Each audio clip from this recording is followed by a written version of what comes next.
आप the news words देख रहे हैं। मैं अरुण कुमार पांडे। नमस्कार। आज आज़ाद भारत में 75 साल के बाद एक इतिहास रचा गया है। देश की आधी आबादी के लिए संसद और विधानसभाओं में 33% आरक्षण के लिए 2/3 बहुमत से, या यूँ कहे मात्र 2 सांसदों के विरोध और 454 सांसदों के समर्थन से महिला आरक्षण बिल, जिसको संविधान के 128वां संशोधन के तहत नारी शक्ति बंधन अधिनियम के रूप में पारित हो गया है। अब इसे कल राज्यसभा में पेश किया जाएगा। राज्यसभा में से भी जिस तरह से लोकसभा में सभी दलों का समर्थन मिला है, स्वाभाविक रूप से राज्यसभा में भी महिला आरक्षण विधेयक को पारित करने में कोई संदेह नहीं है। संसद के दोनों सदनों से इसके पारित होने के बाद एक और जहां अब आगे 5-6 साल तक महिला आरक्षण को लेकर भाजपा इसे भुनाने की कोशिश करेगी, उसके लिए एक सचमुच मास्टर स्ट्रोक है। वहीं विपक्ष महिला आरक्षण में ओबीसी महिलाओं के लिए आरक्षण और जाति आधारित गणना के लिए पूरे देश में इसे कराने की मांग को लेकर के अब केंद्र सरकार, और यूँ कहें कि बीजेपी को घेरने की पूरी तैयारी कर ली है। और ये जब तक महिला आरक्षण लागू नहीं होगा तब तक जातीय गणना और ओबीसी महिला आरक्षण के लिए विपक्ष की राजनीति होती रहेगी घेरने। मतलब ये है कि महिला आरक्षण का कानूनी मार्ग प्रशस्त हो जाने के बाद अब देश में जाति आधारित गणना और ओबीसी महिला आरक्षण की मांग उठेगी। पहले से ही जो 27% आरक्षण है, मंडल कमीशन की रिपोर्ट के आधार पर उसे जाति आधारित, आबादी आधारित आरक्षण लागू करने की मांग को लेकर के आवाज़ उठती रही है। खासकर जो कास्ट बेस्ड पॉलिटिक्स करने वाली पार्टियां हैं, उसके लिए एक तो प्रमुख रूप से राजनीतिक एजेंडा रहा है। तो जैसा मैं आपसे बताया कि अब महिलाओं के लिए आरक्षण की व्यवस्था लोकसभा और विधानसभाओं में लागू होने के बाद अब देश में जाति आधारित गणना और ओबीसी महिला आरक्षण की मांग उठेगी। इसलिए कि जो महिला आरक्षण अभी लागू करने के लिए कानून संसद से बनाए जा रहे हैं, नारी शक्ति बंधन अधिनियम, उसके तहत सिर्फ अनुसूचित जाति और जनजाति की महिलाओं के लिए ये 33% आरक्षण सुलभ होंगे, और नहीं तो फिर जो बची सीटें होंगी उसमें वर्टिकल सभी 33% आरक्षण लागू होगा। और अब इस बिल में ही प्रावधान है कि पहले इस बिल के पर राष्ट्रपति की सहमति मिलने के बाद जनगणना होगी। जनगणना भी कोई 1-2 दिन का काम नहीं है, कम से कम 2 साल लगेंगे इसमें। इसलिए कि अभी तो 2021 में हर साल 10 साल पर जनगणना होती है, तो इस 2021 में होने वाली जनगणना अभी तो रुकी पड़ी है। कोई इसकी कार्रवाई भी अभी खासकर कोरोना के कारण सब रोक दिया गया था। तो अब तो लोकसभा चुनाव होने हैं, 5 राज्यों में विधानसभा के चुनाव होने हैं। तो अब तो अभी फिर मुझे लगता है कि जनगणना की पूरी प्रक्रिया कार्रवाई अब लोकसभा चुनाव के बाद ही शुरू होंगे। और जब लोकसभा, इसमें 2 साल लगेंगे और उसके बाद फिर लोकसभा और विधानसभा का परिसीमन होगा। इस सब कुछ करने में जो कार्रवाई होगी, यदि पूरी निष्ठा और तेज़ी से भी कार्रवाई होगी, तो इस पूरे कार्रवाई में कम से कम 4 साल 5 साल लग जाने हैं।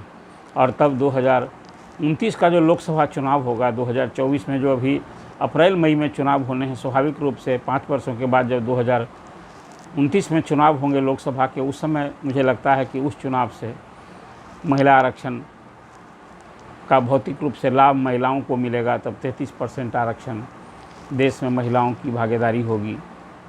अब रही बात कि जो देश की राजनीति आज संसद में जिस ढंग से सभी दलों ने बातें उठाई, उसमें कई तरह के मुद्दे उठाए गए। सबों ने आरक्षण बिल का समर्थन किया, सभी दलों ने।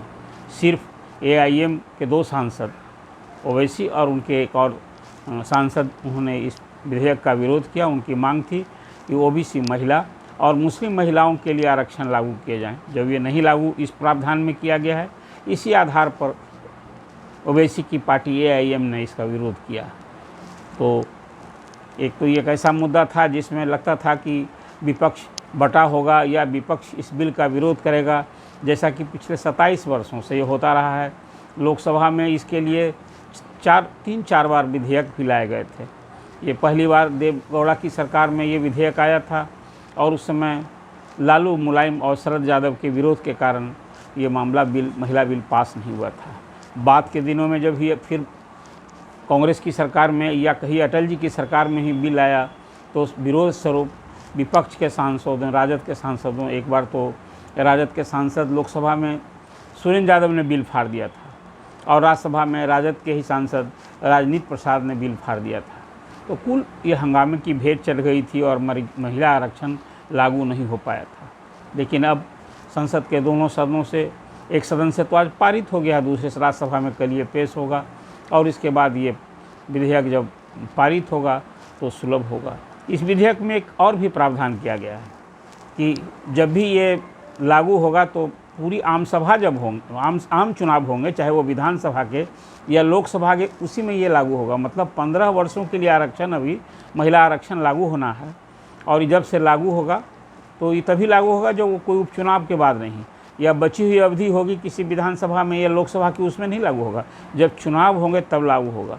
और ये सारा काम कौन कॉन्स्टिट्यूंसी महिलाओं के लिए आरक्षित हो, जब नई जनगणना में आप जानते हैं कि आबादी के हिसाब से कॉन्स्टिट्यूंसी की बनावट होती है, तो उसकी संख्या भी बढ़ रही है। और मुझे लगता है कि अभी 180-181 सीटें जो 33% आरक्षण के हिसाब से वर्तमान लोकसभा में जो 543 की लोकसभा है उसमें बनता है, तो कम से कम इतनी ही संख्या और बढ़ने वाली है। लोकसभा की भी बढ़ेगी, विधानसभा की भी बढ़ेगी।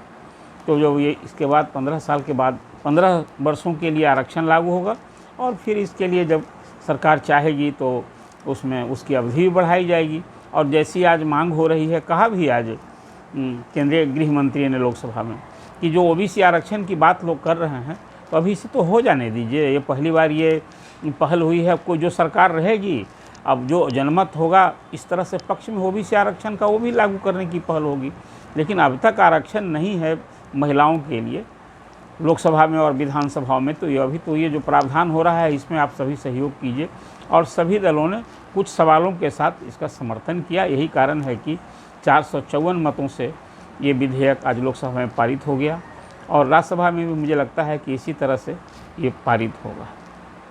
अब जो आज चर्चा मैंने आपसे की है, ये महिला आरक्षण बिल जो पास हो जाएगा, महिला आरक्षण का कानूनी प्रावधान होने के बाद जो अब देश की राजनीति होगी, वो उसमें जाति आधारित गणना और OBC महिला आरक्षण की बात, यही अब इसकी राजनीति होगी।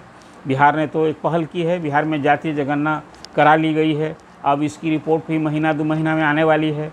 इस रिपोर्ट के आधार पर बिहार में भी एक नए ढंग की राजनीति चमकेगी और उसमें फिर इसके आधार पर आबादी के हिसाब से जो वंचित, शैक्षणिक, आर्थिक, सामाजिक रूप से जो पिछड़ी जातियां हैं, उनके लिए अलग से उनके विकास उत्थान के लिए विशेष योजना की मांग होगी और फिर एक नए ढंग से सामाजिक समीकरण भी बनने के आसार हैं।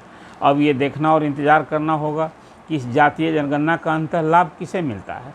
जो सत्तारूढ़ दल है, राजद और जदयू को जो लाभ मिलता है, या एक आशंका जो खासकर BJP जातीय जनगणना की भले वो मांग के साथ रही हो, लेकिन इस पर उसका स्टैंड कहीं ढुलमुल रवैया रहा। यही कारण है कि केंद्र सरकार जातीय जनगणना से बचती रही है और अभी जो जनगणना हो रही है वो नहीं कराया गया।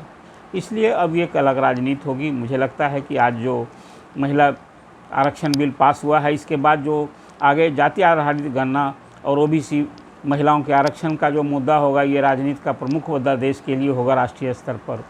तो आप क्या सोचते हैं? अभी जो केंद्र सरकार ने कहा है कि परिसीमन आयोग ही न्यायिक व्यवस्था के तहत वो तय करेगा, उसके माध्यम से होगा। हालांकि कांग्रेस की सोनिया गांधी तो तुरंत ही तत्काल इस महिला आरक्षण को लागू करने की हिमायती थी, आवाज़ बुलंद कर रही थी।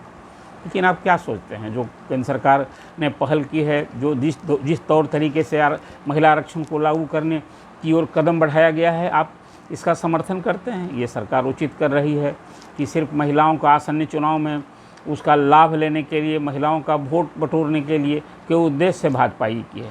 इस संदर्भ में जो एक क्रांतिकारी कदम सरकार की ओर से आज़ादी के बाद 75 साल में उठाया गया है, आप इसको किस रूप में देखते हैं? आप अपना कमेंट दें।